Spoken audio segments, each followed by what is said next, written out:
ఈనాడు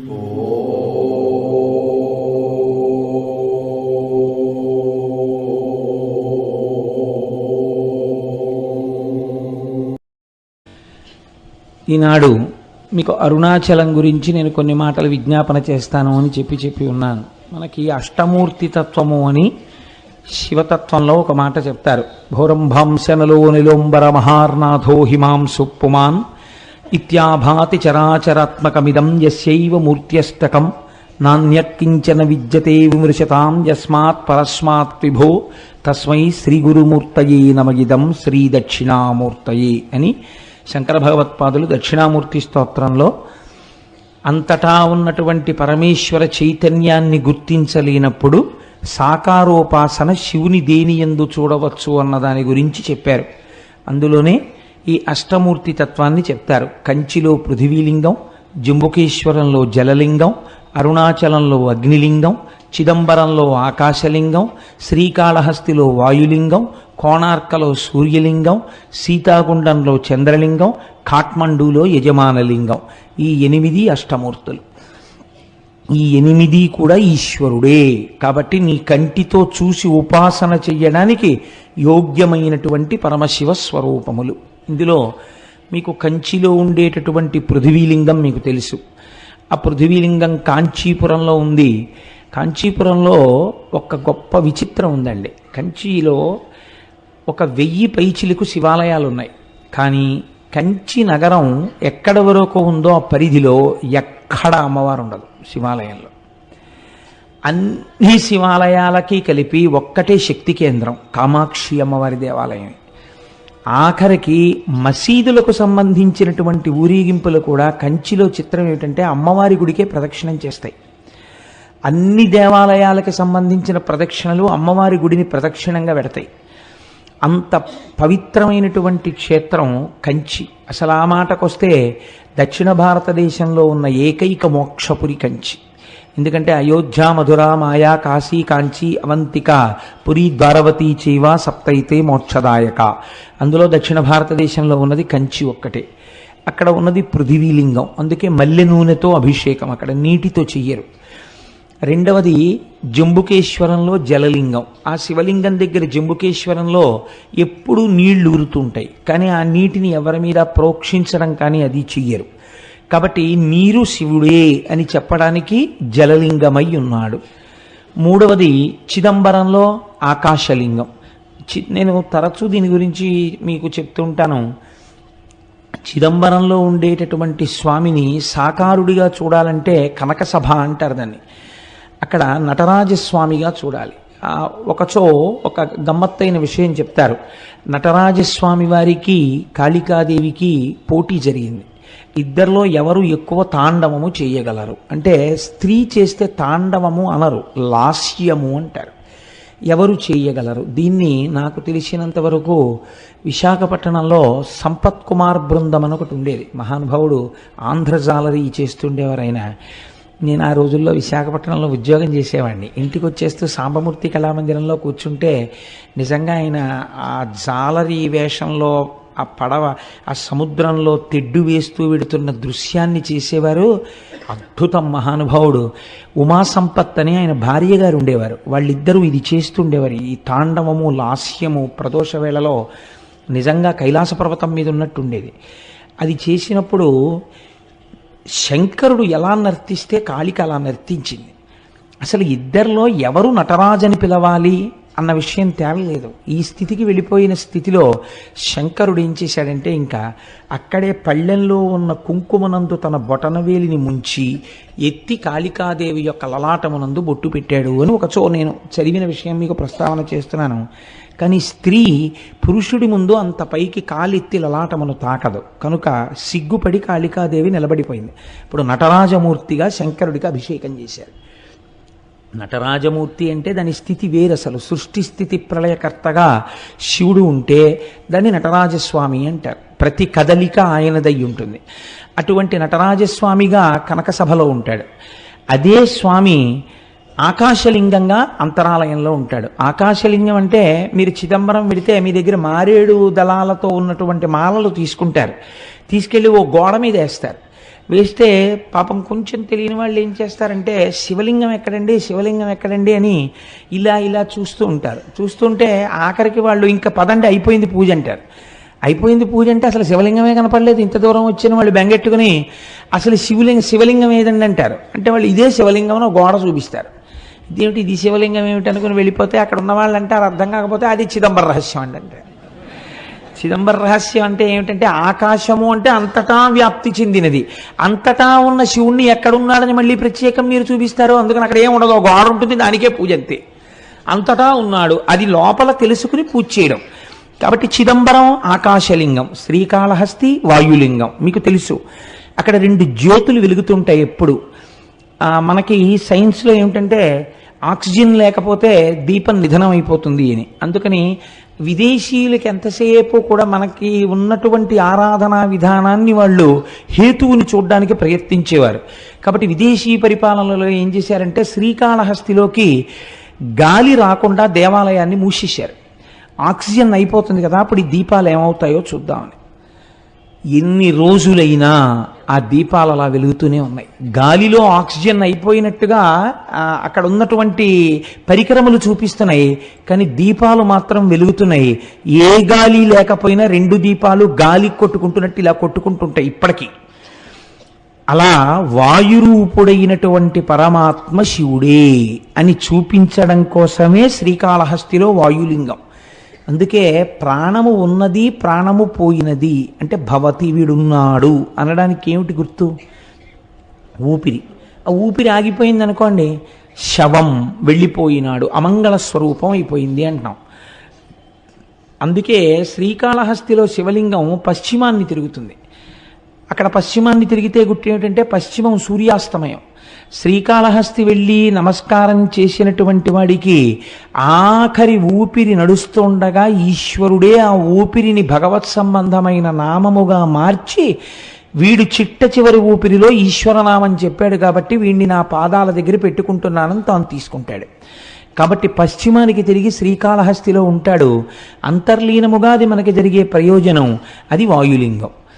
కాబట్టి కంచియందు పృథివీలింగం, జంబుకేశ్వరంలో జలలింగం, చిదంబరంలో ఆకాశలింగం, శ్రీకాళహస్తిలో వాయులింగం. పంచభూత లింగాలుగా చూడండి. పోనందాక తిరువణ్ణామలై అంటే అరుణాచలానికి వస్తే అగ్నిలింగం. ఇప్పుడు మీరు ఒక్క విషయాన్ని గమనించండి. పృథివీలింగం అంటే మీకు తెలుస్తోంది పృథివీ, జలలింగం అంటే తెలుస్తోంది నీరు, ఆకాశలింగం అంటే తెలుస్తోంది ఏమీ లేకుండా అంతటా పరమాత్మ ఉన్న స్థితి. అలాగే మీకు వాయులింగం తెలుస్తోంది దీపముల కదలిక చేత. అప్పుడు అగ్నిలింగం అన్న దగ్గర ఏది ఉండాలి? అగ్నిహోత్రం ఉండాలి కదండి. మీరు అరుణాచలంలో శివలింగం దగ్గరికి వెళ్ళి దర్శనం చేసుకున్నారనుకోండి, ఏ ప్రశ్న వెయ్యాలి గురువుని శిష్యులు? అయా కంచి వెడితే పృథ్వీలింగం ఉందండి, మిగిలిన చోట్ల భూతములు తెలుస్తున్నాయి, మరి ఇక్కడ కూడా అగ్నిహోత్రం ఉండాలి కదండి, ఇక్కడ అగ్నిహోత్రం లేదు కదా, మరి ఇది అగ్నిలింగం అని ఎలా పిలుస్తారు అని అడగాలి కదా. ఇక్కడ రాశీభూతమైన జ్ఞానాగ్ని, అది జ్ఞానాగ్నియే.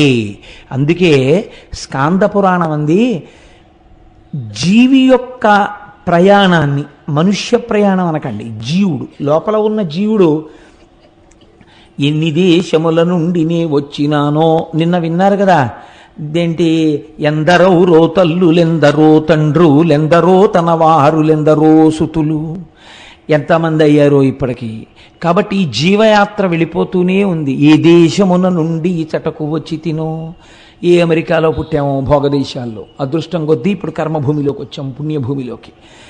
ఎక్కడి నుంచి ఇక్కడికి వచ్చానో, మళ్ళీ ఇచట నుండి నే పోదు ఏ దేశమునకు, మళ్ళీ ఎక్కడికి పోతాము. కాబట్టి జీవకోటి యాత్రలో ఒక అడ్డంగా గీత పెడతారట. ఏమా గీత అంటే అరుణాచల ప్రవేశమునకు పూర్వము, అరుణాచల ప్రవేశము తదనంతరము. అరుణాచలేశ్వరుడు దర్శనం పెట్టరు, మీరు జాగ్రత్తగా గుర్తుపెట్టుకోండి. అరుణాచల ప్రవేశమునకు పూర్వము, అసలు అరుణాచలంలోకి ప్రవేశించాడా ఇది చూస్తారు.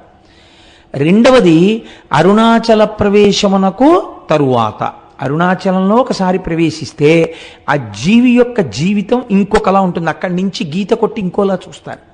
కాబట్టి అందరూ అరుణాచలంలోకి ప్రవేశించలేరు. ఇది ఒక సిద్ధాంతం ఉంది. అయితే నాకు దీని గురించి కించిత్ అనుమానం ఉండేది.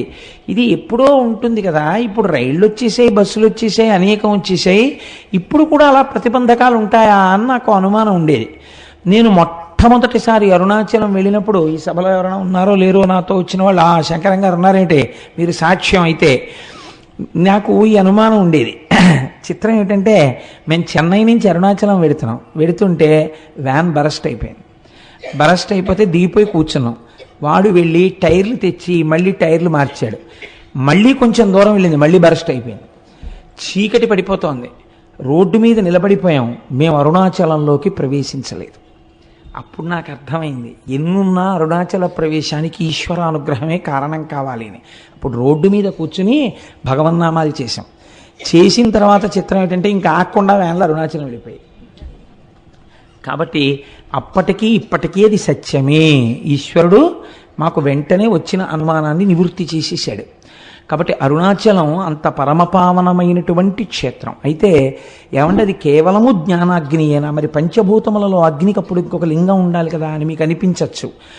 చాలామంది పెద్దలు ఏం చెప్తారంటే ఇది సత్యమే. అరుణాచలంలో ఉన్నటువంటి శివలింగమునకు కొంచెం దగ్గరగా కూర్చుంటే అంతరాలయంలో నీకు ఉక్క పోసేసి చెమటలు పట్టేసి ఏదో కొంచెం వేడితోటి సతమతం అయిపోతున్నట్టుగా అనిపిస్తుంది. అది చాలా తీవ్రమైన అగ్ని అనుకోండి, మీరు తట్టుకోలేరు సెగ. అందుకని ఈశ్వరుడు అగ్నిహోత్రము తానే అని అలా నిరూపిస్తూ ఉంటాడు. అటువంటి పరమపావనమైనటువంటి క్షేత్రము ఆ తిరువణ్ణామలైలో ఉన్నటువంటి అరుణాచలేశ్వరుడు. అయితే ఈ అరుణాచలం గురించి ప్రత్యేకముగా నేను ప్రస్తావన చేస్తాను ఇవాళ. రేపు భగవాన్ రమణుల గురించి ప్రస్తావన చేస్తాను అనడం వెనకాతల ఒక ఆర్తి ఉంది. ఎందుకు నేను దాని గురించి ప్రత్యేకం ప్రస్తావన చేస్తాను అని అనవలసి వచ్చిందంటే, మనకి ఒకానొకప్పుడు శంకరుణ్ణి దేవతలు మనుష్యులు అందరూ ప్రార్థన చేస్తే ఆయన ఇచ్చినటువంటి వరములుగా 4 చెప్తారు. దర్శనాత్ అభ్రసదసి, చిదంబరమునందు జ్ఞానముతో దర్శించుట, అంతటా ఈశ్వరుడు ఆకాశరూపుడయ్యున్నాడు అని దర్శనం. అదంత జ్ఞానంతో దర్శనం చేయడం అందరికీ కుదురుతుంది, కుదరకపోతుంది. కాబట్టి ఈశ్వర ఇంకొక మాట చెప్పన్నారు, దర్శనాద్దభ్ర సరసి, చేత కాకపోతే జననాత్ కమలాలయే. కమలాలయే అంటే తిరువారూరు. నువ్వు కమలాలయంలో పుడితే నీకు మోక్షం ఇస్తానన్నాడు స్వామి. చాలా బాగుంది కానండి, పుట్టడం మా చేతిలో ఉందా? ఎక్కడ పుడతాము? కాబట్టి అమ్మ కడుపులో ఉన్న నాకు అమ్మ ఎక్కడుందో ఏం తెలుసు, ఎలా పుడతాను? ఇంకొక మాట చెప్పండి అంటే ఆయన అన్నాడు, పోనీ పుట్టడం నీ చేతిలో లేదు, వృద్ధాప్యం వరకు వచ్చేసిన తర్వాత ఇంకా నా జీవనయాత్ర పూర్తయిపోతోందని నీకు తెలిసిపోతూ ఉంటుందిగా, బాధ్యత అయిపోయిందిగా, కాశీ వెళ్ళిపోతే ఏం చేస్తాను?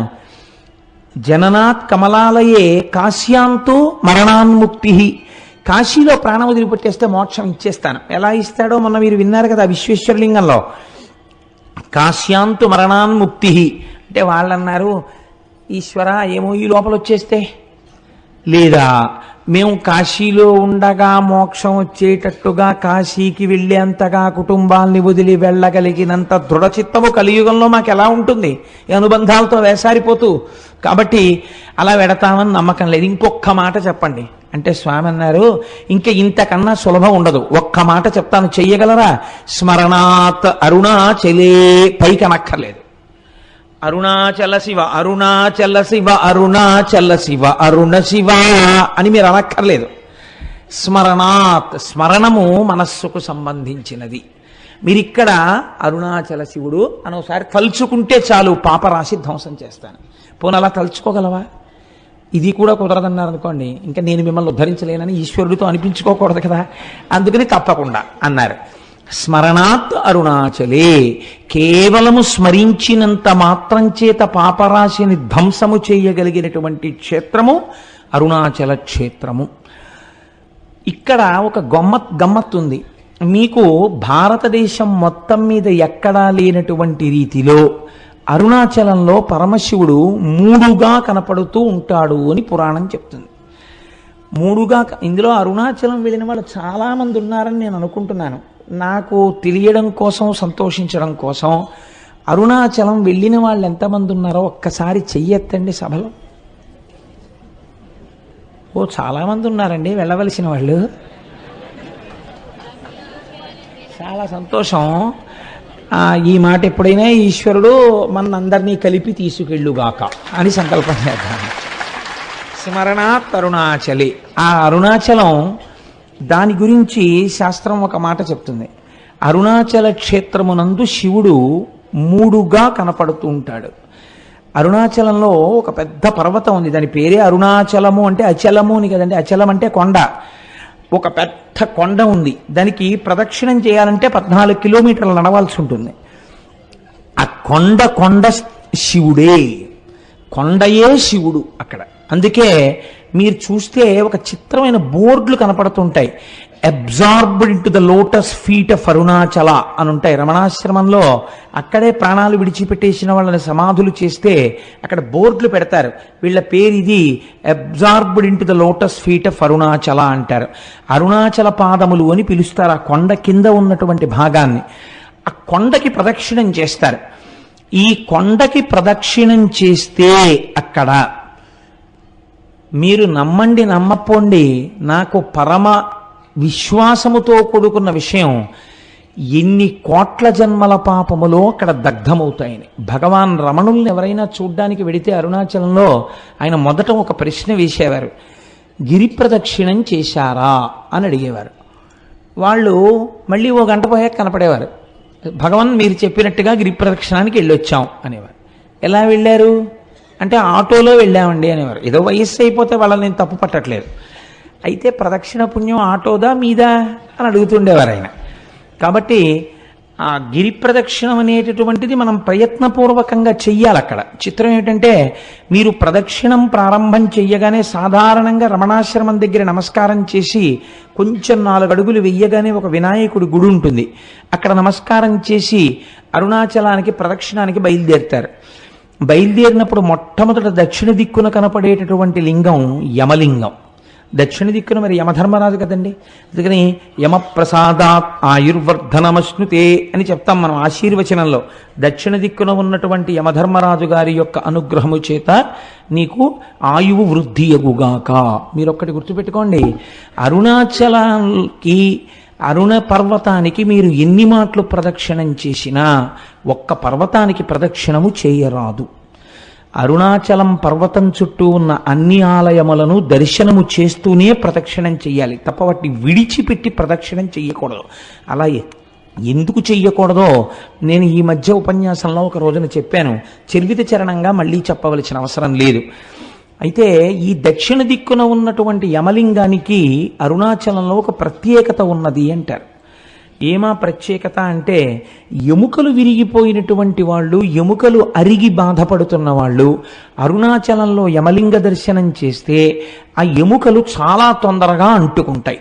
చాలామందికి అలా జరిగాయి సంఘటనలు. మీరు దానికి సంబంధించినటువంటి విషయాల్ని పరిశీలన చేస్తే ఎన్ని సంఘటనలు, ఎన్ని సందర్భాలు ఉంటాయో ఎన్నని పురాణ ప్రవచనంలో తీసుకురాగలం. ఎంతమందికో అలా అంటుకున్న ఎముకలు. కాబట్టి యమలింగమునకు అటువంటి శక్తి ఉన్నది. అరుణాచలంలో మీరు ప్రదక్షిణం చేస్తున్నప్పుడు నైరుతి దిక్కుకి వెళ్ళేటప్పటికి నైరుతి లింగము అని ఒక లింగం ఉంటుంది. ఆ నైరుతి లింగము మీరు వెళ్ళినప్పుడు కొంచెం జాగ్రత్తగా చూడండి, అది రోడ్డు మీదకి కనపడదు, కాస్త లోపలకు ఉంటుంది. మీరు 4 అడుగులు వేసి లోపలికి వెళ్ళాలి. వెడితే ఆ నైరుతి లింగం గురించి పెద్దలు ఏం చెప్తారంటే, మనస్సు చాలా తొందరగా నిలకడని పొందగలిగినటువంటి పరమశక్తివంతమైన ప్రదేశము నైరుతి లింగము అని చెప్తారు. నైరుతి లింగం దగ్గర కూర్చుని కాసేపు ధ్యానం చేసుకోవడమో, నైరుతి లింగం దగ్గర కూర్చుని ఒక శ్లోకమో, ఒక పద్యమో, ఒక శివ సందర్భమో చెప్పుకోవాలి. నేను ఎప్పుడు అరుణాచలం వెళ్ళినా నాతో పాటు ఎవరో భక్తులు ఏదో పాపం వీడితో వెడితే ఏదో చెప్తాడని ఆశ, నాకేం తెలుసు కనుక వస్తూ ఉంటారు. వస్తే తప్పకుండా నైరుతి లింగం దగ్గర కూర్చుని ఏదో ఒకటి చెప్పి బయలుదేరుతుంటాం. మొన్న వెళ్ళినప్పుడు కూడా మేము అలాగే చేసాం ప్రదక్షిణ. కాబట్టి ఆ నైరుతి లింగం దగ్గరే కావ్యకంఠ గణపతి ముని తపస్సు చేశారు. తపస్సు చేసినప్పుడు ఒక ఆశ్చర్యకరమైన సంఘటన జరిగింది. వారు తపస్సుకు కూర్చునే ముందు వారు ఒక నిర్ణయం తీసుకుని నైరుతి లింగానికి చెప్పారు, ఈశ్వర, నా తపస్సు సిద్ధించే వరకు నేను ఈ ప్రదేశమును విడిచిపెట్టి వెళ్ళను అని. ఒక చిన్న గదిలా ఉంటుంది ఆ లింగానికి ముందు, అందులో ఒక గుడ్డల మూట ఒకటి ఉండేది. ఆయన ఆ గదిలో కూర్చుని రాత్రి 11:30, 12 వరకు తపస్సు చేసేవారు. చేసి ఒక్క గ్లాసుడు పాలు అక్కడ ఎవరైనా పెడితే ఆ పాలు తాగి పడుకునేవారు అక్కడే. మళ్ళీ తెల్లవారకట్ట లేచి ఆ బాహ్యాంతర శౌచములు సిద్ధింప చేసుకుని మళ్ళీ తపస్సు కూర్చునేవారు. కావ్యకంఠులు అలా తపస్సు చేస్తుండగా ఒక ఆశ్చర్యకరమైన సంఘటన జరిగింది.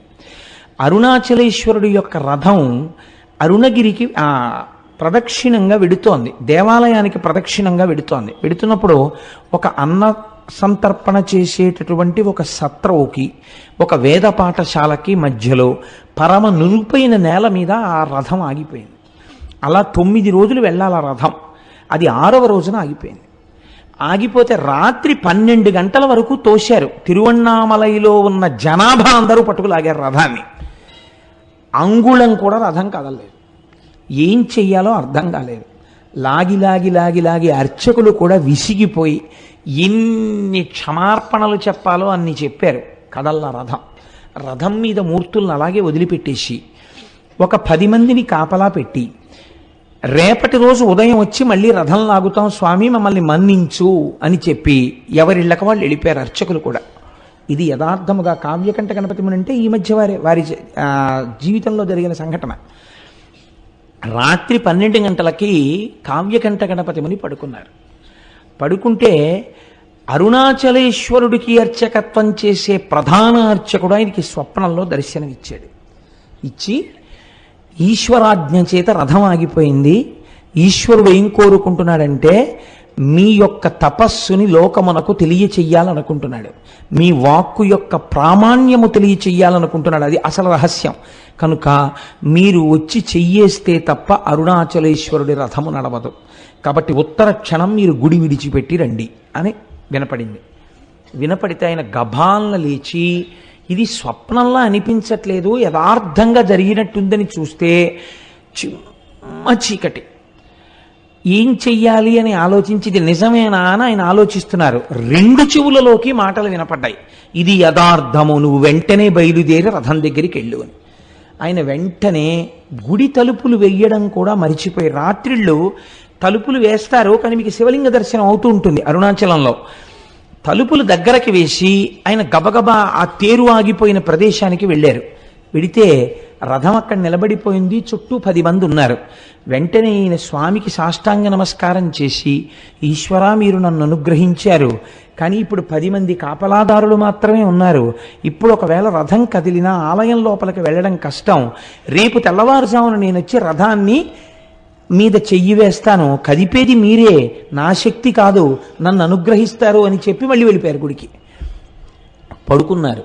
రోజు తెల్లవారకట్ట 4ంటికి తెలివచ్చేది. ఆయనకు ఆ రోజున మరునాడు ఉదయం 9 గంటలకి తెలివచ్చింది. అప్పటికి తెల్లవారకట్ట వచ్చేసి అక్కడ ఉన్న వాళ్ళందరూ ఈ రథాన్ని లాగేటటువంటి ప్రయత్నం చేస్తున్నారు, కదలటం లేదు. 12 అయ్యేటప్పటికి ఎట్టి పరిస్థితులలోనూ గుడి లోపలికి వెళ్ళిపోయి మహానైవేద్యమై మళ్ళీ మరునాటి పరిక్రమణం మొదలైపోవాలి. అలా వెళ్ళకపోతే భారీ ఎత్తున ప్రాయశ్చిత్తాలు చెయ్యాలి. ఆలయంలో ఉన్నటువంటి అధికారుల నుంచి అర్చకుల వరకు గడగడ వణికిపోతున్నారు. ఇలా వణికిపోతున్న సమయంలో గబగబా సంధ్యావందనాదులు పూర్తి చేసుకుని కావ్యకంఠ గణపతి ముని తనకున్న బట్టల మూటోటి పట్టుకుని వెళ్ళి వేద పాఠశాలలో దాన్ని అప్పజెప్పి ఆ రథం దగ్గరికి వెళ్ళి, అయ్యా నాకు చోటివ్వండి, ఈశ్వరుడు పిలిస్తే వచ్చాను అనేటప్పటికి అందరూ ఆయనకి చోటు ఇచ్చారు.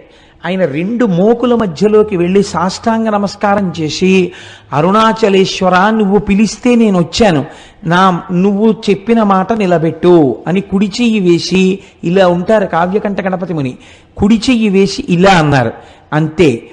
చాలామంది కలిపి తేలిక వాహనాన్ని లాగేస్తే ఒక్కసారి ఎలా దూకుతుందో, అలవాట్లేనివాడు ఫస్ట్ గేర్ వేసేసి యాక్సిలేటర్ వదిలేస్తే బండి ఎలా దూకుతుందో అలా ఒక దూకింది అరుణాచలం రథం. దూకి గుళ్ళోకి వెళ్ళిపోయింది. వెంటనే ఎవరు రాయి బక్కబాపడు, ఎవరింతటి మహాత్ముడు, ఈయన్ని ఎలాగైనా పట్టుకోవాలనుకుని చూశారు. చిత్రం ఏమిటంటే మహాత్ములైనటువంటి వారు గుర్తింపుల కోసం వెంపర్లాడరు. వాళ్ళు చూసేటప్పటికే సందులు గొంతుల్లో పడైన వెళ్ళిపోయారు. ఎవ్వరికీ కనపడలేదు. అరుణాచలేశ్వరుడు కావ్యకంఠ గణపతి ముని యొక్క తపస్సుకి తొందరగా పలికినటువంటి ప్రదేశం నైరుతిలింగ స్థానం. కాబట్టి ఆ నైరుతి లింగం దగ్గరికి వెళ్ళినప్పుడు మనం ప్రత్యేకించి అరుణాచలేశ్వర నీ అనుగ్రహాన్ని మా యందు ప్రసరించు అని మనం చక్కగా అక్కడ నమస్కారం చేసుకోవాలి. అరుణగిరికి తప్పకుండా ప్రదక్షిణం చెయ్యండి అని అనడం వెనకాతల ఒక కారణం ఉంది. మీరు వెళ్ళేటప్పుడు అన్ని దిక్కుల యందు మీకు ఆ ఆలయాలు కనపడతాయి. చంద్రలింగం, సూర్యలింగం, ఉత్తరాన కుబేరలింగం, ఈశాన్యంలో లింగం, ఆగ్నేయంలో లింగం, అన్ని శివాలయాలు ఉంటాయి. ఉత్తరలింగాన్ని కుబేరలింగం అని పిలుస్తారు. ఉత్తరలింగం దగ్గరికి వెళ్ళి మీరు ప్రార్థన చేశారనుకోండి, ఐశ్వర్య సంపత్తి కలుగుతుంది. మీరు చూడండి, సాధారణంగా మనకి ఆశీర్వచనం చేస్తారు. మీరు ఏదైనా ఒక పెద్ద పూజ కానీ, ఇష్టి కానీ, వ్రతం కానీ పూర్తి చేశారనుకోండి, ఆశీర్వచనం చేసేటప్పుడు ఒక మాట చెప్తారు. ఏదో నైరుతి దిగ్భాగే వరుణో దేవత వరుణ ప్రసాదాత్ పుత్రపౌత్రాభివర్ధనమశ్నుతే. ఆ నైరుతి దిక్కున ఉన్నటువంటి ఏదో పశ్చిమ దిగ్భాగే, పశ్చిమ దిక్కున ఉన్నవాడు వరుణుడు. ఆ వరుణుని యొక్క అనుగ్రహము చేత ఈయనకి పుత్రపౌత్రాభివృద్ధి కలుగుగాక అని. అలాగే మనకి మహన్యాసం చేసేటప్పుడు మనం ఇలా వెనక్కి తిరిగి ఓ నమస్కారం, ఇలా ఓ నమస్కారం, ఇలా ఓ నమస్కారం, ఇలా ఓ నమస్కారం అర్చక స్వామి చేస్తుంటారు. ఆయన్ని చూస్తూ ఆయన ఎడి తిరుగుతున్నాడో అలా మనం ఇలా ఇలా ఇలా తిరుగుతూ ఉంటాం తప్ప మంత్రంతో సమన్వయం మనకి జరగదు లోపల. ఎందుకంటే మనకి సరిగ్గా అర్థం కాదు, అలా అర్థమయ్యేటట్టు చెప్పేవాళ్ళు లేరు. కాబట్టి ఏమైపోతుందంటే ఉట్టినే పాపం అలా అలా తిరుగుతుంటాడు, ఆయన భక్తి అయింది. కానీ మీకు తెలియకుండానే మీరు అరుణగిరికి ప్రదక్షిణం చేసేటప్పుడు అన్ని దిక్కుల నుండి మీరు ఏం కోరుకుంటున్నారో అవి ఈయగలిగినటువంటి దిక్పాలకులకు శాసకుడై ఉన్నటువంటి పరమశివుని యొక్క దర్శనం మీకు అన్ని దిక్కులా కలుగుతుంది. కలగడం వల్ల ఇహమునందు మీకు సమస్త సమృద్ధి కటాక్షింపబడుతుంది. కాబట్టి అరుణాచల లింగానికి, అరుణాచలేశ్వరుడికి ఆ కొండకి ప్రదక్షిణం చెయ్యడంలో అంత విశేషమైన ప్రాముఖ్యం. కొన్ని చెప్పకపోతే నాకు కడుపుబ్బ తీరదు, అదొక విర్రి నాకు. కాబట్టి చెప్తాను, ఇది కూడా చెప్పాలా అని అనుకోకండి. మనం పశ్చిమ దిక్కుకు వెళ్ళినప్పుడు ఆది అన్నామలై అని ఒక క్షేత్రం ఉంటుంది, ఒక దేవాలయం, శివాలయం ఉంది. ఆ ఆది అన్నామలై క్షేత్రం దేవాలయం దగ్గరికి వెళ్ళేటప్పటికే ఈసారి మేము కనుమ పండుగ నాడు వెళ్ళాం. చక్క పెద్ద పెద్ద ముగ్గులేసి గొబ్బిళ్ళు పెట్టి గుమ్మిడి పూలు పెట్టారు. పెడితే మా వాళ్ళు వచ్చిన భక్తుల్లో కొంతమందికి మంచి మంచి పాటలు వచ్చు, గొబ్బిళ్ళ పాటలు. ఆ గొబ్బిళ్ళ పాటలు పాడుతుంటే మాతో వచ్చిన వాళ్ళందరూ ఆ గొబ్బిళ్ళకి చక్కగా నాట్యం చేస్తూ కన్నెపిల్లలకి మంచి భర్తలు రావాలని ప్రదక్షిణాలు చేయించి పాటలు పాడించి ఎంత ముచ్చట్లాడామో, ఎంత సంతోషం పడ్డామో శివుడి సన్నిధానంలో ఆ పండగ చేసుకుంటూ. అసలు కనుమ అంటే మీరు అరుణాచలంలో చూడాలి. పశువుకి పూజ కదండి. పశు రూపంలో నిలబడిన వాడెవరు? నందీశ్వరుడు. మీరు చూసి తీరాలి. మొన్న కనుమ పండుగ నాడు నాతో వచ్చిన వాళ్ళందరూ ఇక్కడే ఉన్నారు. వీళ్ళందరూ అయితే ఎంత పొంగిపోయారంటే, కోటేశ్వరరావు ఎలాగో శివమహాపురాణం జరుగుతోంది కదా, మా అచ్చయ్య శాస్త్రి గారు అయితే ఎంత ముచ్చట పడిపోయారంటే, కోటేశ్వరరావు నేను పెద్ద నందించి ఏం చేస్తాను, కనుమ నాడు మన అందరం ఇక్కడ చేసినట్టే అలంకారం చేద్దామా అండి అని అడిగారు. మీకు చిత్రం తెలుసా? అరిసెల దండల దగ్గర నుంచి, కజ్జికాయల దండల దగ్గర నుంచి, 5 స్టార్ చాక్లెట్ల దగ్గర నుంచి, కాయగూరల దగ్గర నుంచి, ఏమ్మా పాప్కారం దండల దగ్గర నుంచి నందీశ్వరుడికి అలంకారం చేసేస్తారు. చక్కగా శీకాకాయ రసంతో ఆయనకి అభిషేకం చేసి రుద్రంతో కడిగి తెల్లవారకట నుంచి ఉంటే అవి కూడా చూడొచ్చు. చక్కగా స్వామికి అభిషేకం చేసి తైలమర్దనం చేసి అలంకారం చేస్తారు. చూసి తీరాలి. ఏమో ఈశ్వరుడు అనుగ్రహిస్తే సర్వసమర్థులైన వాళ్ళు గోపాలకృష్ణ గారు, దొరగారు, ఇలాంటి వాళ్ళు అందరూ ఉన్నారు కాబట్టి ఇక్కడ నానాజీ గారును నందికేశ్వర చరిత్ర చెప్పినప్పుడు నందీశ్వరుణ్ణి అలా అలంకరించే ప్రయత్నం చేద్దాం ఒకసారి. ఇక్కడ మేము ఒక్కళ్ళమే అనుభవించడమే, మీరు కూడా అలా నందీశ్వరుణ్ణి ఎలా అలంకారం చేస్తారో చూద్దురు. కానీ అక్కడ చూడగానే ఆ రోజున నాతో పాటు ఉన్న వాళ్ళందరూ రిజర్వ్ చేసేసుకున్నారు. జంతికల దండలు మావంటే, చెగోడీల దండలు మావంటే, కజ్జికాయల దండలు మావంటే వాళ్ళు చూశారు కాబట్టి వాళ్ళు అవన్నీ రిజర్వ్ చేసుకున్నారు కూడా. కాబట్టి అన్నమాట ఉత్తినేందుకు పోవాలి, వాళ్ళ అలంకారం కూడా చేస్తారు. నందికేశ్వర చరిత్ర చెప్పిన రోజున వీలైతే బసవయ్యని మనం ఇక్కడ అలా అలంకారం చేసి ప్రదక్షిణం చేసి నమస్కరిద్దాం. కనుక ఏమిటో ఎటు నుంచి ఎటుపోతుందో ప్రసంగం. నైరుతి దిక్కున ఉన్నటువంటి ఆ స్వామి యొక్క దర్శనము కావ్యకంఠ గణపతి మునికంతటి కటాక్షాన్ని అనుగ్రహించింది. ఆ అరుణాచలేశ్వరుడికి చేసినటువంటి ప్రదక్షిణం మనకి ఇహమునందే కాదు, పరమనందు సుఖాన్ని, మోక్షమును కూడా ఇవ్వగలదు. ఎందుకు ప్రదక్షిణం చెయ్యాలి? కేవలం కాళ్ళతో నడిస్తే పాపం పోతుందా? అలా ఎలా పోతుందని అడిగేవారు. అడిగితే భగవాన్ రమణులు ఒక మాట చెప్తుండేవారు. వారు చెప్పినది సాధికారికం కదా. ప్రదక్షిణం అనగా అనగా సమస్త పాపరాశిని ధ్వంసము చేయుట. నేను అరుణగిరికి ప్రదక్షిణానికి బయలుదేరుతున్నాను అని మీరు అన్నారనుకోండి, అని స్నానం చేసి ప్రదక్షిణ ప్రారంభం చేస్తూ నమస్కారం చేసుకుంటున్నప్పుడు ఏమంటారు? ఈశ్వర, ఈ ప్రదక్షిణం ఏ విఘ్నం లేకుండా నా ఒంటి యందు శక్తి నిలబడి నేను చక్కగా చేసుకునేటట్టు అనుగ్రహించు అని మీరు మొదటి అడుగు తీసి ఇలా వెయ్యగానేట అంత పెద్ద స్థూల రూపుడైన పరమశివుడికి ప్రదక్షిణానికి మీరు ప్రయత్నపూర్వకంగా ఒక అడుగు పెట్టారు కనుక అడుగు ఇలా తీసి వెయ్యగానే పాపరాశిని ధ్వంసం చేసేస్తాట. పాపరాశిని ధ్వంసం చేసి ఈ అడుగు ఇలా వేసినప్పుడు వెనక అడుగు స్థిరంగా ఉంటుంది కదండి. మళ్ళీ రెండో కాలు ఇలా పైకి లేవగానే ఎవరు శివుడిని నమ్మి మొదలు పెట్టారో వాళ్ళు ఏది జీవితంలో జరగాలని కోరుకుంటున్నారో దాన్ని ఇచ్చేస్తాట. కాబట్టి పాపరాశి ధ్వంసమగుట, కోర్కె తీరుట. క్షి అంటే మీరు ఈ జన్మలో అనుభవించవలసినటువంటి కష్టములకు సంబంధించినటువంటి పాపములు ధ్వంసం చేయడం అనేటటువంటిది కుదరదు. ఎందుకంటే మీకు ఇక్కడ ఈ జన్మకి అనుభవించవలసినటువంటి పాపం ప్రారబ్ధం అంటారు. దాన్ని విడిచిపెట్టేసినటువంటి బాణంతో సమానం. కాబట్టి మీకు ఇప్పటికి ఏర్పడిపోయి ఉన్నటువంటి ఆగామి ఫలితం ఏదుందో దాన్నంతటినీ ధ్వంసం చేసి రాబో జన్మలకి కూడా ఏర్పడవలసినటువంటిది ఈ జన్మలో బ్రహ్మగారి రాత చేత ఏర్పడబోతున్న దాన్ని కూడా ధ్వంసం చేస్తారట. అంటే ఇంకా అలా చేయడం వల్ల అరుణగిరికి ప్రదక్షిణం చేసినటువంటి వాడికి పాపము పుణ్యము ఉండదు కనుక వాడు మోక్షమునకు అధికారి అగుచున్నాడు. కాబట్టి అరుణగిరికి ప్రదక్షిణం చెయ్యడం అనేటటువంటిది అంత పరమపావనమైన విషయమని, తప్పకుండా గిరి ప్రదక్షిణం చెయ్యాలని మనకి మహానుభావుడైనటువంటి భగవాన్ రమణులు నిర్దేశించిన విషయం, స్కాంద పురాణం నిర్దేశించినటువంటి విషయం. అయితే చిత్రం ఒకటి ఉంది. అరుణాచలంలో 3 యోజనముల దూరము వరకు ఏ విధమైనటువంటి దీక్షకి సంబంధించిన నియమములు లేవు. మీకు శ్రద్ధ అని ఒక వాక్యం ఉంటుంది పురాణంలో. పురాణమే కాదు, మీరు శృతి యందు కూడా శ్రద్ధ అని ఒక మాట వాడతారు. శ్రద్ధ అంటే ఏమిటో తెలుసా అండి? మీకు ఇక్కడ నీవు ఇలా ఉండవచ్చు అన్నప్పుడు నమ్మి మీరు అలా ఉండాలి అని శాస్త్రం అంటుంది. మీరు ఇలా ఉండు అని చెప్పినప్పుడు నేను అలా ఉండను అని మీరు అన్నారనుకోండి, మీ అంత మీరుగా కొన్ని సిద్ధాంతాలని తీశారనుకోండి, అది ఆ క్షేత్రము యొక్క ప్రమాణమును అవమానించుట, చెయ్యకూడదు. అందుకే రమణులంతటి వారు అమ్మగారు నేను ఇక్కడ ఉల్లిపాయలు తిన్నంటే ఈవిడ ఉల్లిపాయ తింటే ఈవిడ మోక్షానికి అడ్డొస్తుందిట అనేవారు.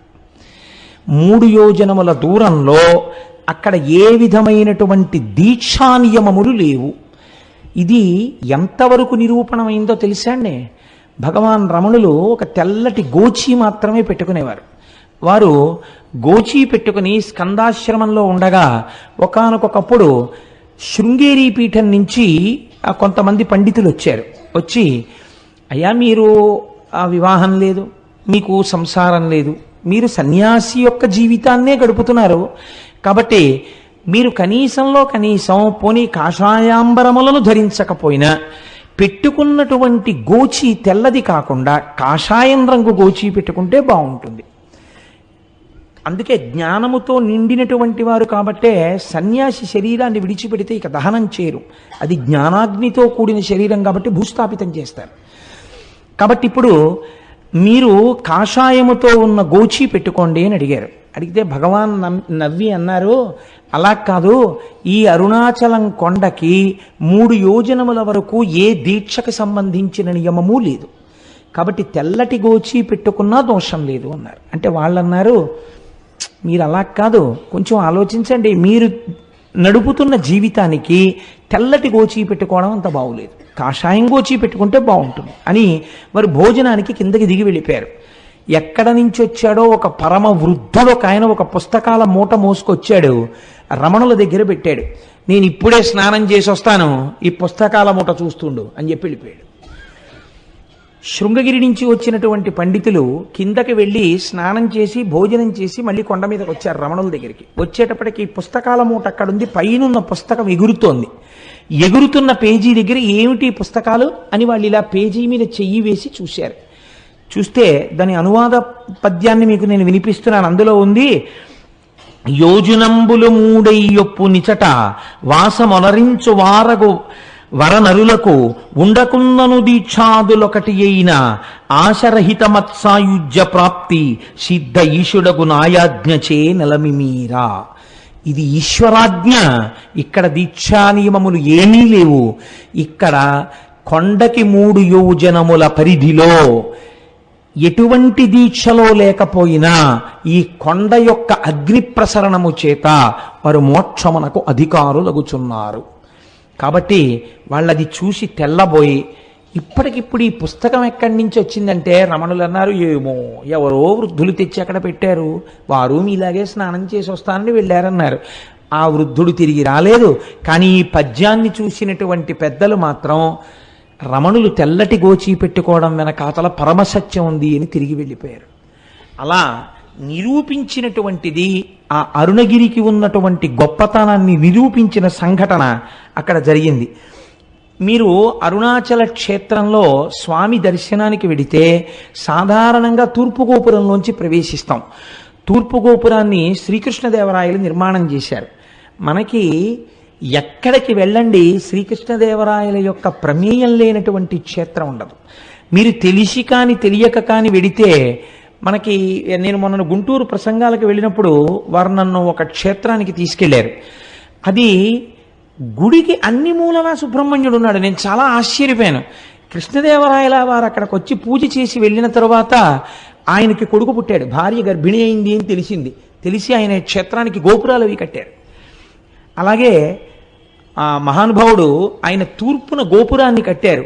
దక్షిణ భారతదేశంలో ఉన్నటువంటి అన్ని దేవాలయాల గోపురాల కన్నా తలెత్తి చూసే గోపురాల్లో అదొకటి అని పెద్దలు చెప్తారు. అంత పెద్ద గోపురం కనపడుతుంటుంది. మీకు ఉత్తర దిక్కున ఒక గోపురం ఉంది. ఆ గోపురంలోకి ఒక్కసారైనా వెళ్ళి బయటికి రావాలి. ఉత్తర గోపురంలోకి అంటే సమయం లేక వెళ్ళలేకపోతే అది వేరే విషయం అనుకోండి. ఎప్పుడైనా ఉత్తర గోపురంలోకి ఎందుకు వెళ్ళి బయటికి వస్తారంటే, అమ్మణ్ణి అమ్మన్నను ఒక ఆవిడ ఉండేది అరుణాచలంలో. ఆవిడ సంకల్పం చేసింది ఒక రోజున. ఉత్తర దిక్కున అంత పెద్ద గోపురం ఉండేది కాదు అప్పటికి. ఆవిడ ఏమనుకుందంటే, ఈశ్వర, నేను ఐశ్వర్యవంతురాలను కాను, నేను ప్రతి ఇంటికి వెళ్ళి చందా అడుగుతాను, వచ్చినటువంటి డబ్బులతో గోపురం కడతానని ఆవిడ ప్రతి ఇంటి ముందుకి వెళ్ళి నిలబడితే ఇంట్లో ఎక్కడో బీరువా తాళం వేసి లోపల ఉన్న చెస్ట్లో ఎంత డబ్బు ఎన్ని డినామినేషన్స్లో ఉన్నాయో ఆవిడకి కనపడేది. ఆవిడ ఇంటి ముందు నిలబడి, ఉత్తర గోపురం కడదామనుకుంటున్నాను, మీ ఇంట్లో 12,346 రూపాయల 62 పైసలు ఉందిగా బీరువాలో, ఇన్ని 100 కాగితాలు ఉన్నాయిగా, ఇన్ని 50 కాగితాలు ఉన్నాయిగా, గుడి కట్టడానికి చందా ఇయ్యి అనేది. ఇంట్లోకి వెళ్ళి డబ్బులు ఎక్కడితే అంతా ఉండేది. ఇంట్లో ఎక్కడ దాచినా ఆవిడ చెప్పేది. అందుకని ఆవిడ వచ్చేటప్పటికే పట్టుకెళ్ళి చందా ఇచ్చేసేవాడు. అలా ఆ అమ్మణ్యమ్మను సంపాదించినటువంటి చందాల రూపంలో వచ్చినటువంటి సొమ్ముతో ఆవిడ పెద్ద గోపురం కట్టింది. ఆ గోపురాన్ని అమ్మణ్యమ్మన్ గోపురం అని పిలుస్తారు ఇప్పటికీ. మీకు బహుశా ఇలా ఎక్కడా ఉండదు, ఒక్క అరుణాచలంలో మాత్రం ఆ గోపురం ఉంటుంది. అది అమ్మవారి అనుగ్రహంతో అటువంటి స్థితి కలిగింది కాబట్టి తప్పకుండా ఉత్తర గోపురంలోంచి ఒకసారి బయటికి వెళ్ళి లోపలికి వస్తూ ఉంటారు.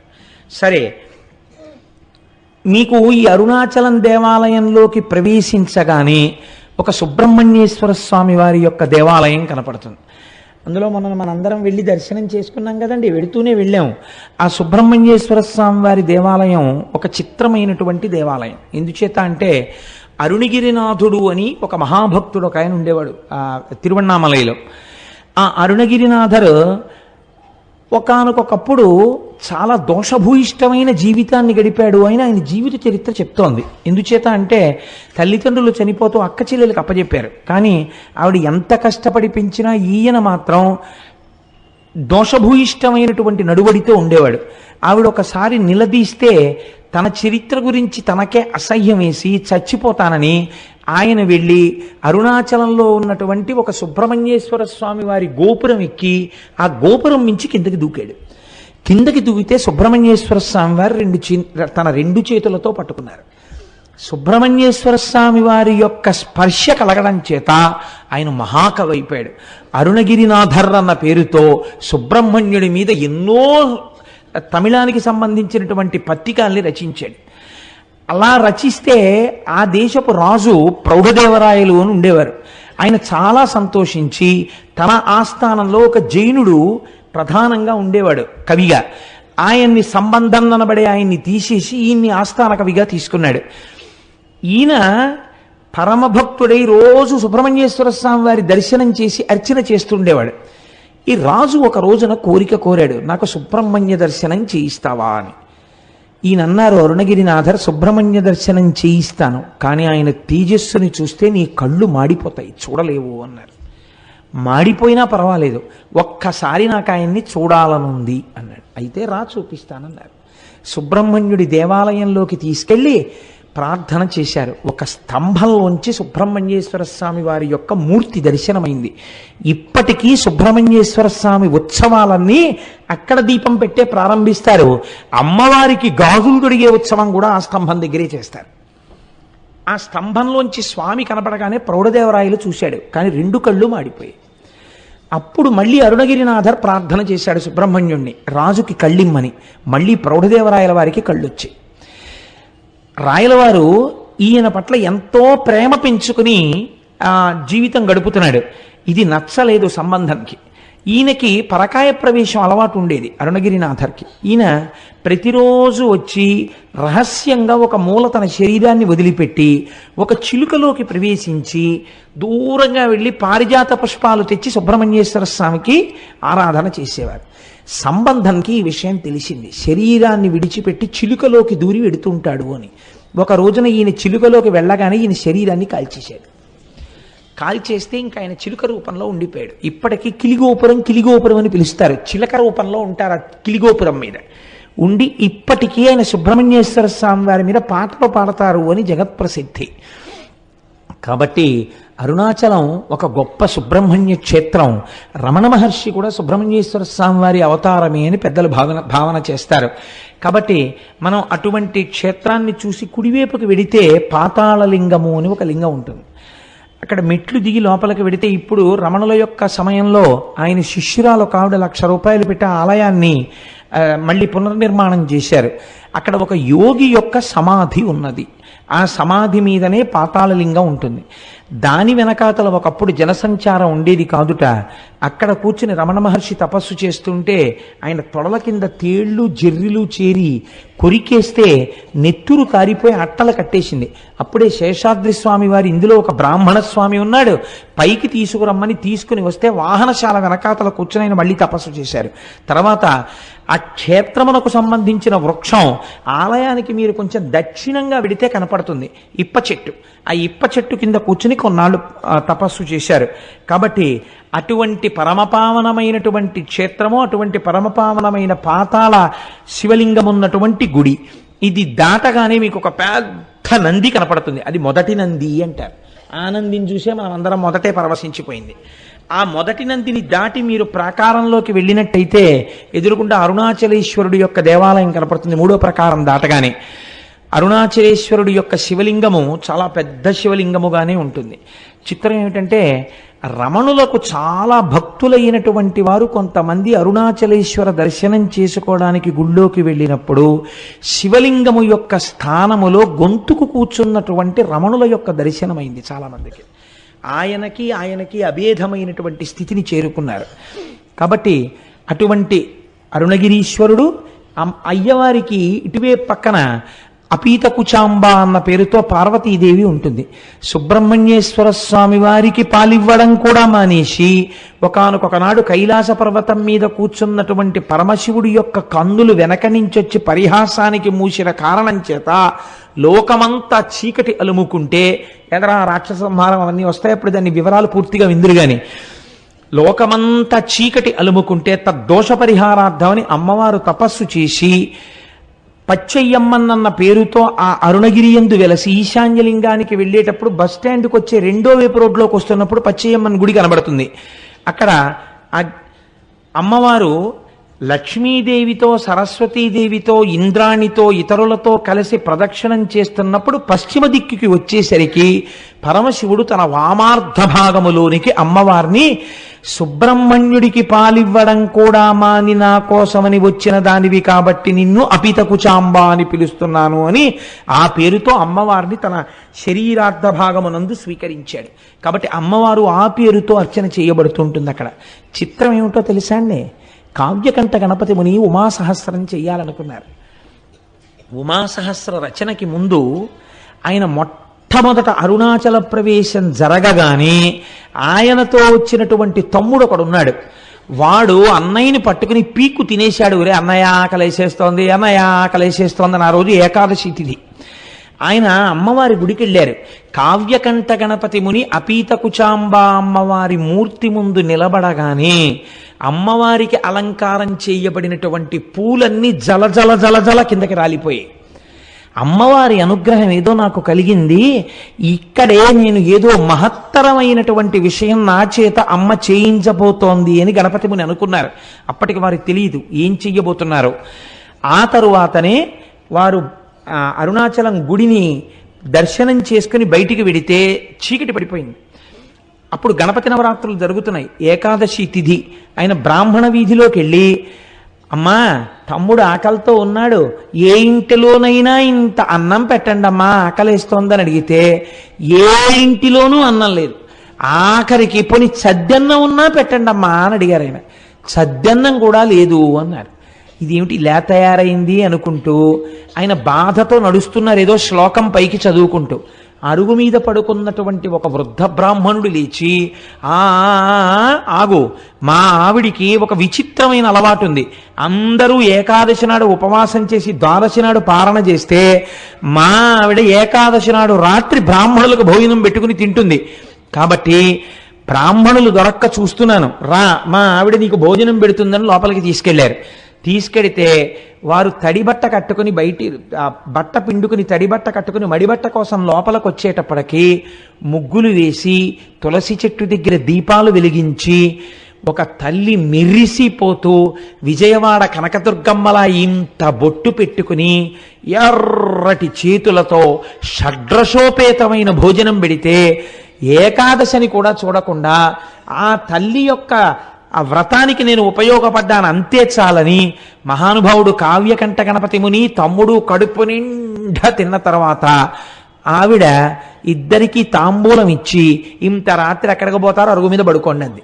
ఇద్దరు అరుగు మీద పడుకొని నిద్రపోతే సుష్టుగా భోజనం చేశారేమో, గాఢ నిద్ర పట్టింది. మరునాడు తెల్లవారిపోతుండగా తెలివచ్చింది. ఇద్దరూ నిద్ర లేచి ఇద్దరికీ ఒక్కసారి జ్ఞాపకం వచ్చింది, రాత్రి మహాతల్లి అన్నం పెట్టిందని. ఒక్కసారి ఆ అమ్మకి నమస్కారం చేసుకుని వెడదామని చూశారు. వాళ్ళిద్దరూ పడుకున్నది ఒక వినాయకుడి గుడి అరుగు మీద ఉన్నారు. ఇదేమిటి వినాయకుడి గుడి అరుగు మీద ఉన్నామేమిటి? మనం రాత్రి అన్నం తిన్నాం కదా, మనకి పెట్టినట్టు గుర్తు తాంబూలాలు కూడా పక్కన ఉన్నాయి కదా, వినాయకుడి గుడి మీద ఉన్న గుడి అరుగుల మీద ఉన్నామేమిటని ఇద్దరు తెల్లబోయారు. అమ్మవారు అనుగ్రహించింది. చిత్రం ఏమిటో తెలుసా అండి? అరుణాచలేశ్వరుడు కావ్యకంఠ గణపతి ముని కన్నీటితో కవిత్వం రాయించాలనుకున్నాడు. మామూలుగా కూర్చుని కవనం అంటే రాసేస్తాడు. అసలు కావ్యకంఠ గణపతి ముని యందు విపరీతమైన ఆర్తి పుట్టించి కని విని ఎరుగని కవిత్వాన్ని సృష్టించాలనుకున్నాడు. తినడానికి తిండి దొరకలేదు ఇంత గొప్ప బ్రాహ్మణుడికి. కావ్యకంఠ గణపతి ముని అంటే ఎటువంటి వారో తెలుసా అండి? ఆయన ఒక వేద పాఠశాలలో పనిచేస్తుంటే 10 రోజులలో తమిళం నేర్చుకుని తమిళం మాట్లాడితే మీకు ఉద్యోగం ఇస్తామన్నారు. ఆయన అన్నారు 15 రోజులు టైం ఇచ్చారు. 15 రోజులు అక్కర్లేదు, 10 రోజులలో తమిళంలో మాట్లాడతాను, తమిళంలో రాస్తాను, తమిళంలో చెప్తాను అన్నారు. 10 రోజులైన తర్వాత ఆయన మాట్లాడిన తమిళానికి ఆయన రాసిన తమిళానికి ప్రధానోపాధ్యాయులు ఆశ్చర్యపోయారు. ఇలాంటి తమిళం మనకు ఎవరికీ రాదని. అంతటి మహాపండితుడు ఆయన. ఒకసారి చెన్నైలో కూర్చుని సంస్కృతంలో ప్రసంగాలు చేస్తుంటే కాలేజీ స్టూడెంట్స్ వచ్చి పరిహాసం చేశారు. ఈ వెర్రి బ్రాహ్మడికి ఏం తెలుసు, సంస్కృతంలో మాట్లాడతాడు, షేక్స్పియర్ డ్రామాస్ ఎలా ఉంటాయో ఈయనకి ఏం తెలుసు, మ్యాక్బత్ నాటకం ఈయన ఎలా ఉంటుందో అని. అంటే ఆయన అన్నారు, ఈ మాటలు చెప్పిన పిల్లవాడిని వేదిక మీదకి పిలుస్తున్నానన్నారు. వచ్చి కూర్చో, మ్యాక్బత్ నాటకం చాలా గొప్పదంటున్నావు కదా, షేక్స్పియర్ ఎంత అందమైన ఇంగ్లీష్లో చెప్పాడని నువ్వు అనుకుంటున్నావో ఆ పొయిట్రీ నువ్వు చదువు. ఈయనకి వచ్చా అంత ఇంగ్లీషు, నువ్వు చదువు. అంతకన్నా అందమైన సంస్కృతంలో అది మాట్లాడుతున్నప్పుడు వినేవాళ్ళకి అర్థం కాకపోయినా ఎంత అందంగా ఉంటుందని నువ్వు అంటున్నావో అంతకన్నా అందంగా నేను అదే భావాన్ని సంస్కృతంలో మ్యాక్బత్ నాటకాన్ని చెప్తానన్నారు. తెల్లబోయారు వాళ్ళు, ఎలా చెప్తారీనా అని. ఆ పిల్లవాడు వచ్చి వేదిక మీద కూర్చుని మ్యాక్బత్ నాటకాన్ని ఇంగ్లీష్లో చెప్పాడు. ఇంగ్లీష్లో ఆయన చెప్తుంటే యథాతథంగా అలా వినేసి ఒక చాప్టర్ అయిపోయిన తర్వాత ఆయనకి ఎలా అర్థమయ్యేదో సరస్వతీ కటాక్షం సంస్కృత భాషలో మ్యాక్బత్ చెప్తుంటే ఆంగ్ల పండితులు కూడా తెల్లబోయారు, అయ్య బాబోయ్ సంస్కృతంలో మ్యాక్బత్ ఇంత అందంగా ఉంటుందా అని. అది కావ్యకంఠ గణపతి అంటే. ఆయన సామాన్యుడు కాడు, సాక్షాత్ వారణాసిలో డుంఠి గణపతి అనుగ్రహం చేత పుట్టినవాడు. వారి చేత అద్భుతమైన కవిత్వం చెప్పించాలనుకున్నారు అరుణాచలేశ్వరుడు. ఎక్కడికి వెళ్ళినా అన్నం పుట్టలేదు. ఆఖరికి ఇళ్ళకెళ్ళి వారాలు అడిగారు, పోని వారానికి ఒక్కరోజు మీ ఇంటికి వస్తాం భోజనం పెడతారా అని. వారానికి 4 రోజులు దొరికాయి, అది కూడా రోజు విడిచి రోజు రాత్రిళ్ళు భోజనం దొరకలేదు. తమ్ముడు ఆకలో ఆకలో అని ఏడుపు. అరటిపళ్ళు కొనుక్కోరా అని డబ్బివ్వడానికి కానీ లేదు ఆయన దగ్గరే. ఇంత బాధలో ఉంటూ ఆకలి కడుపు మండిపోతుంటే ఈ బాధతో నేను ఎవరినడగనయ్యా, అన్నం లోకానికి అన్నం పెట్టే అన్నపూర్ణ భర్త ఎందుకు ఇలా బాధ పెడుతున్నావు, నా కడుపుకి అన్నం పెట్టవా అని రోజు ఓ శ్లోకం రాసేవారు. ఆయన రాసి అరుణాచలేశ్వరుడి దేవాలయం ముందు నించుని గట్టిగా శ్లోకం చెప్పేవారు. ఆ శ్లోకం ఎంత గొప్పగా ఉంటుందో వినడానికి తిరువన్నామలైలో ఉన్న సంస్కృత పండితులందరూ వచ్చి కూర్చుని వినేవారు. విని అబ్బాయి ఎలా చెప్తున్నాడు రా ఇలాంటి కవిత్వం అనేవారు. చిత్రం ఏమిటో తెలుసా అండి, ఎవ్వరూ ఈ పూట మా ఇంటికి భోజనానికి రమ్మని పిలిచేవారు కాదు, ఉత్తరీయాలు దులుపుకుని వెళ్ళిపోయేవారు. ఈశ్వరాజ్ఞ. వాళ్ళకి అటువంటి మనసు లేక కాదు, అలాంటి మనసు పుట్టకుండా చేశాడు శంకరుడు. అలా తప్పిస్తే తప్ప అటువంటి కవిత్వం రాదని హరస్తుతి అని పేరు పెట్టారు. ఆయన పెట్టి శరన్నవరాత్రులు అయ్యాక మొదలుపెట్టారు. కార్తీక మాసంలో కృత్తికా దీపోత్సవానికి ఒక వారం రోజుల ముందు దాన్ని ఆపారు. చిట్ట చివరి రోజున ఆయన అన్నారు, ఈశ్వర రేపటి రోజున ఇన్నాళ్లుగా నేను చెప్పిన కవిత్వపు ఆఖరి శ్లోకంతో నీకు చెప్తాను. అన్నం పుట్టిందా? పుట్టింది. పుట్టకపోతే నన్ను ఇలా ఉంచాలని నువ్వు అనుకుంటున్నానని కళ్ళంబట నీళ్లు వరదలై కారుతుండగా ఏడుస్తూ ఆ శ్లోకాలు చెప్పారు. అవి వినడానికి భగవాన్ రమణులు కూడా ఆ రోజు దేవాలయానికి వచ్చి కూర్చుని విన్నారు. తెలుసా అండి, ఎప్పుడు ఎక్కడా నిలబడనటువంటి వారు తాను బ్రహ్మజ్ఞానినని తెలిసిపోతుందని ఒక పిచ్చివాళ్ళ తిరిగే శేషాద్రి స్వామి గుళ్ళోకి వచ్చి కూర్చుని అరుగెక్కి కూర్చుని విన్నారు ఆ రోజున ఆ కవిత్వాన్ని. ఇటువంటి బ్రహ్మజ్ఞానులు శ్రోతలై ఉండగా కన్నులంబట నీరు కారిపోతూ ఆ హరవిలాసాన్ని ఆయన శ్లోకాలన్నింటినీ చెప్పారు. చెప్పి ఏడిస్తే ఆఖరి శ్లోకం అయిపోగానే ఊళ్ళో ఉన్న పెద్దలందరూ వచ్చి ఆయన కాళ్ళ మీద పడిపోయి, మహానుభావ మీరు మా ఊరు విడిచిపెట్టి వెళ్ళడానికి వీల్లేదు, మా ఊళ్ళో ఉన్న సంస్కృత పాఠశాలలో మీకు అధ్యాపక వృత్తిని ఇస్తున్నాం, మీరు హాయిగా ఇక్కడుండి గొప్ప జీతం ఇస్తాం, మీరు వంట చేసుకోకండి, మా ఇంటికి రండి అంటే మా ఇంటికి రండి అని వీళ్ళకి పిలిచి భోజనాలు పెట్టేవారు. ఇటువంటి కవిత్వం మళ్ళీ రాదు, ఇటువంటి మహాపురుషుడు పుట్టడనేమో. ఈశ్వరుడు అక్కడ అరుణాచలేశ్వరుడు ఆయన చేత ఇది రచింపచేశాడు. 2 అదే కావ్యకంఠ గణపతి ముని మామిడి గుహ అని ఒక గుహ ఉంది. ఆ గుహలో కూర్చుని ఉమాసహస్రం రాస్తున్నారు. ఉమాసహస్రం రాస్తున్నప్పుడు ఆయన ప్రతిజ్ఞ చేశారు, ఇన్ని రోజులలో నేను ఇది పూర్తి చేసేస్తాను అని. ఇంకొక 2-3 రోజుల్లో పూర్తి చెయ్యాలి, 1000 శ్లోకాలు పూర్తి చెయ్యాలి. ఈలోగా వేలు మీద గోరు చుట్టు పుట్టింది. ఎంత బాధ, ఎంత నిప్పంటే పెన్ను కూడా ఇలా పట్టుకోలేని స్థితి వచ్చింది. ఆ రోజు రాత్రి పడుకున్నారు. నాకు జ్ఞాపకం ఉన్నంత వరకు నేను ఎప్పుడో చదివాను నాయన పుస్తకాన్ని, ఆ పుణ్యకోటి అనుకుంటాను ఆ వైద్యుడి పేరు. ఆ పుణ్యకోటి అనబడేటటువంటి వైద్యుడి కలలోకి పరమశివుడు వెళ్ళాడు.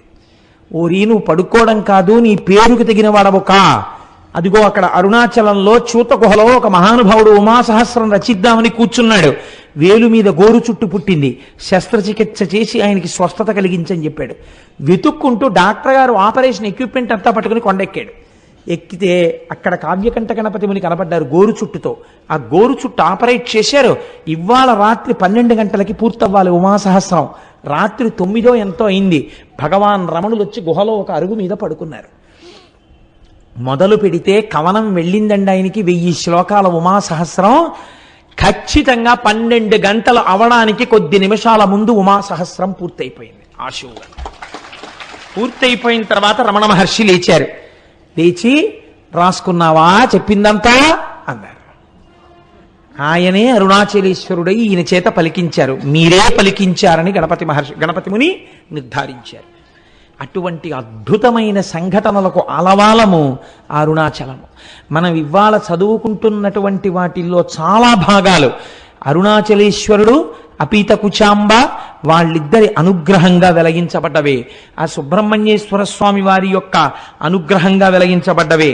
ఇక్కడే ఒక చిత్రమైనటువంటి విషయాన్ని మీకు విజ్ఞాపన చేస్తాను నేను. వల్లాల గోపురము అని చెప్పి ఒక పెద్ద గోపురం, ఆ లోపలికి వెడుతున్నప్పుడు తూర్పు గోపురాన్ని దాటి వెళుతున్నప్పుడే ఈ కిలి గోపురం అందులోనే ఉంది అని ఈ చిలుక. ఆ రాజు ఈ వల్లాల రాజు గారికి మల్లమాదేవి, సల్లమాదేవి అని 2 భార్యలు. వీళ్ళ పేర్లు మారే. కొన్ని పుస్తకాల్లో ఈవిడ పేరుని ఇంకొక పేర్లు కూడా వాడారు. కానీ పేరుతో నిమిత్తం ఏముంది? మనకి కావలసినది విషయము యథార్థమైనది కావాలి. ఎక్కడ చెప్పిన వృత్తాంతం మాత్రం ఇదే చెప్పారు. ఈయనకి బిడ్డలు లేరు. బిడ్డలు కావాలని పరితపిస్తున్నాడు. అరుణాచలేశ్వరుణ్ణి సేవిస్తున్నాడు. అరుణాచలాన్ని తిరువణ్ణామలైని రాజధానిగా చేసుకుని పరిపాలన చేస్తున్నాడు. అటువంటి సమయంలో ఒకరోజు కైలాసం నుంచి పరమశివుడు తన ప్రమదగణాలన్నింటితో కలిసి వచ్చాడు. అందరూ జంగమ వేషాలు వేసుకున్నారు. జంగమలందరూ తిరువణ్ణామలైలో ఉన్నటువంటి కళావంతుల ప్రతి స్త్రీ ఇంటికి వెళ్ళిపోయారు. పరమశివుడుగా ఉన్న జంగమ వెళ్ళడానికి ఒక్క కళావంతుల ఇల్లు, ఒక్క నృత్య కళాకారుని ఉన్న ఇల్లు లేకుండా చేశాడు. రాజు దగ్గరికి వస్తే రాజు జంగమదేవరిని చూసి సంతోషపడిపోయి కాళ్ళ మీద పడ్డాడు. మహానుభావా నీకేం కావాలన్నాడు. నాకొక్క కళావంతుల స్త్రీ కావాలి, నృత్యం చెయ్యాలన్నాడు. రాజు వెళ్ళి వెతికి తెమ్మన్నాడు. ఎవ్వరూ లేరు. ప్రమదగణాలు ఆ జంగమదేవర్ల వేషంలో అప్పటికే ప్రతి ఇల్లు చేరిపోయారు. అయ్య బాబోయ్, వచ్చినవాడు జంగమదేవర శివస్వరూపుడు, నా మాట ఎలా నిలబడుతుందని బెంగెట్టుకున్నాడు.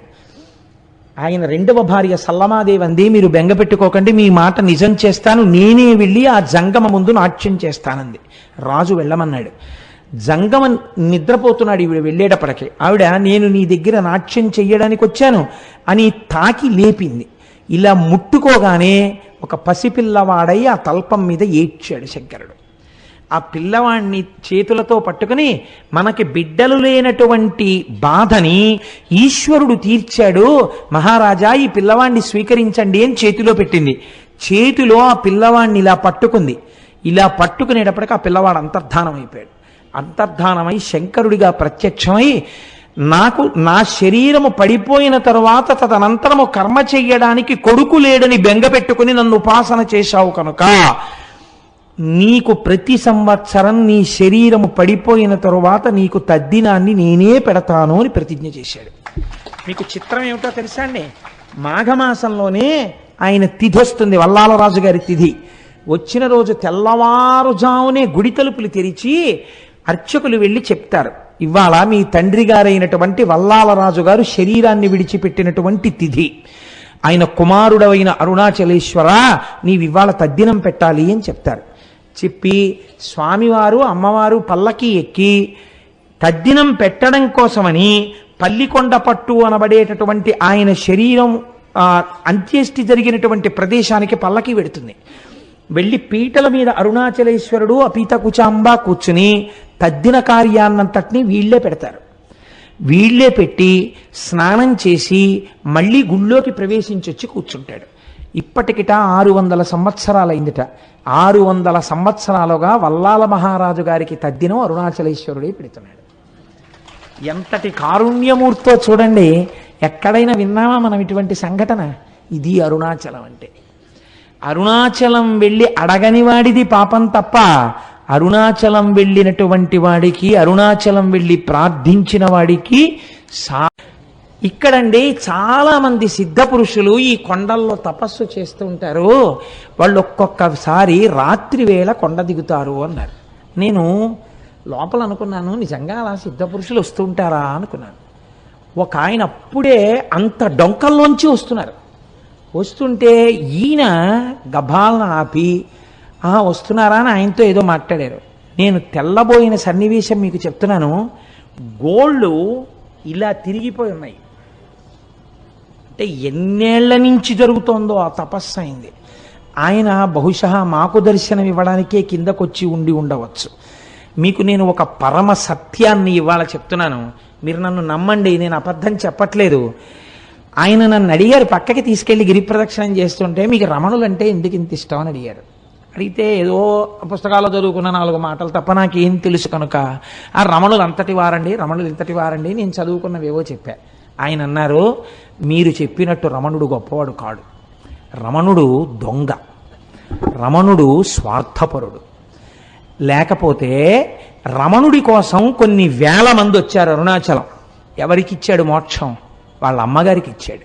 వాళ్ళ అమ్మగారికి మోక్షం ఇవ్వడం గొప్ప, స్వార్థం కాదా అంటే నేనన్నాను, లేదండి ఆయనతో పాటే ఉన్న ఇంకొక ఆయనకు కూడా ఇవ్వబోయారు, ఆయన జీవుడేమో జారిపోయాడు ఇవ్వలేకపోయారు అన్నాను. అంటే ఆయన అన్నారు, అది కాదు, రమణులు వాళ్ళ తల్లి గారికి మోక్షం ఇవ్వడాన్ని మీరు సమర్థించడానికి మీకు ఏమన్నా ఆధారం ఉందా అన్నారు నా దగ్గర. ఏమిట్రా ఇంత భక్తితో మనం వస్తే ఈయన ఇంత గడ్డు ప్రశ్న వేశాడు, ఈ కోణంలో నేను అసలు ఎప్పుడూ ఆలోచన చేయలేదు, ఏంటి ఇలా అడిగారు చిత్రంగాను అని నేను చాలా ప్రయత్నం చేద్దాం అనుకున్నాను. కానీ నాకే నచ్చలేదు ఎలా సమర్థించాలో. అలా కాసేపు నడిచాం, ఒక 10 నిమిషాలు మౌనంగా. ఆయన అన్నారు, చూశారా మీకు దొరకలేదు కారణం, అమ్మకి ఎందుకు మోక్షం ఇచ్చారో మీకు తెలియలేదే అన్నారు. అంటే ఏవో మీరు చెప్తున్న కోణంలో మాత్రం నాకు తగిన సమాధానం దొరకట్లేదు అన్నాను. అంటూ నేను అన్నాను అలా ఆయనతో వెడుతూ, ఒకానొకప్పుడు 1950లో ఆయన శరీరం విడిచిపెట్టక ముందు ఇలా తిరుగుతున్నప్పుడు ఆయనతో పాటు వెళ్ళిన వాళ్ళు ధన్యులు, వాళ్ళు ఎంత గొప్పగా ఆయనతో పాటు కలిసి వెళ్ళుంటారో, ఆయన కొండ దిగుతున్నప్పుడు చూస్తూ ఉండుంటారో అన్నాను. అలా మీకు చూడాలనుందా అన్నారు ఆయన. ఇది రెండో ప్రశ్న. అంటే నాకు ఈ ప్రశ్నకి కించిత్ కోపం వచ్చింది. నేను అన్నాను, అలా చూడాలంటే జరుగుతుందా అండి, ఇప్పుడు కనపడతారా రమణులు, ఆ ప్రశ్న ఏమిటి అన్నాను. ఆయన నవ్వారు. అంతే, మా మధ్య అంతే సంభాషణ జరిగింది. మేము వెళ్ళిపోయి మర్నాడు నేను వచ్చేస్తున్నాను రమణాశ్రమం నుంచి, బయలుదేరిపోతున్నాను, చెన్నై వెళ్ళిపోవాలి, బస్సులు ఎక్కే హడావిడిలో ఉన్నాం. ఆయన మళ్ళీ ఠంగులు కనపడ్డారు. కనపడి ఓ చేతి సంచి ఒకటి ఇస్తూ ఉంటారు రమణాశ్రమంలో పుస్తకాలు కొనుక్కున్నప్పుడు. ఆయన ప్రత్యేకం ఓ పుస్తకం ఒక క్యాసెట్ తెచ్చి, ఇవి నేను మీకు బహూకరిస్తున్నాను కోటేశ్వరారు అని ఇచ్చారు. ఎంత ప్రేమమూర్తో. నేను ఆ తర్వాత వారిని చూడలేదు, రమణాశ్రమానికి వెళ్ళిన ఆయన పేరు అవి ఇచ్చారు కూడా, కానీ మాకు కనపడలేదు. ఆ తర్వాత ఇన్ని మార్లు వెళ్ళాను, నాకు వారు కనపడలేదు. నేను ఇంటికి వచ్చి యథాలాపంగా పెట్లోంచి పుస్తకాలన్నీ కొనుక్కున్నవి తీసి అక్కడ పెట్టేసి వెళ్ళిపోబోతూ ఇలా గాలికి ఎగురుతూ ఉంటే ఒక పేజీ, ఆ పేజీ మీద చెయ్యేసి ఇలా చూశాను, రమణులు తల్లికే మోక్షం ఎందుకు ఇయ్యవలెను అని ఉంది దాని మీద. నేను తెల్లబోయి ఇదే కదా మన నేను అడిగారు అని చెప్పి నేను అది చదివాను. చదివితే రమణుల యొక్క తల్లి వృద్ధాప్యంలో ఆవిడ యొక్క కుమార్తె, అమ్మా నాతో చెన్నై వచ్చేయమ్మా, వీడి దగ్గరుంటే ఏం చూస్తాడు, నువ్వు నాతో వచ్చేస్తే ఇంకెంతో కాలం ఉండవు కదా, జాగ్రత్తగా చూస్తావంటే అమ్మగారు అన్నారు, మీతో వస్తే ఏం చేస్తారు, ఓ పరుపు మీద పడుకోబెడతారు, జాగ్రత్తగా చూస్తారు. నా ప్రాణోత్క్రమణం అయితే ఏం చేస్తారు, కొన్ని కోట్ల జన్మల నుంచి ఏం చేశారో అదే చేస్తారు. మీరు నన్ను తీసుకెళ్లి దహిస్తారు. వీడి దగ్గర ఉంటే ఏమవుతుంది, పోయే ప్రాణం ఎలాగో పోతుంది. వీడు జనన మరణములకు అతీతుడు నా కొడుకు, వాడు జ్ఞాని. కాబట్టి వాడు నేను చచ్చిపోయిన తర్వాత నా శరీరాన్ని తన 2 చేతులతో పైకెత్తుతాడు. మీ దగ్గర ఉంటే వాడు ఎత్తాడు, వాడు రాడు తిరువణ్ణామలై వదిలి, వాడు పైకెత్తి వాడు కాల్చడు. ఈ శరీరాన్ని పట్టుకెళ్ళి పక్షులు తింటాయని రక్కసి ముళ్ళని ఇంతంత ఉంటాయి అరుణాచలం కొండ మీద, రక్క